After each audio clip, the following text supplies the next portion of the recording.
Maurya Hauyakनि थाखाय बान्था मोननो हादों। दिनै मा होनदों गोसोआव दिनैनिफ्राय बेबायदि बान्थाखौ मोननो हाबाय एसेबां मानसिफोरनि गेजेराव बेफोरबायदि दिनै नोंथाङा सिनायथि मोनबाय मा बुंगोन बेलायाव? गोजोननाय मोनदों। गासैबो बिदिनो बर' बिजोंजों फरायनानै गोजौ थाखोआव गाखोहैनो हायो। बर'फोरा गासैबो बिथिङाव जौगासार जानो हायो। नोंनि इयुननि जिथु थांखि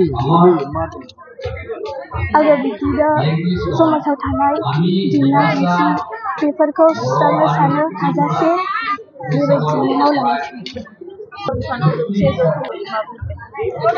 सिमाङाव आङो जोबोर गोजोननाय मोननानै आरो लोगोसे बे मोननायाव गोजोननाय मोनदों आरो उननि फरायसाफोरखौ आं बुंनो सानोदि बयबो मोजाङै गोसो होनानै फराय जाहाथे मोजाङै मोजां बिसोरबो जौसे नाम्बार मोननो हाथों बिदिनो आरो बर' बिजोंजों फरायनानै जाहाथे गोजौ थाखोआव दावगालांनो हायो आरो बिदिनो जे समनिफ्राय क्लासा जाजेनो बे समनिफ्रायनो मोजाङै गोसो होनानै फरायनांगौ बयबो आरो बिदिबानो हालाङो।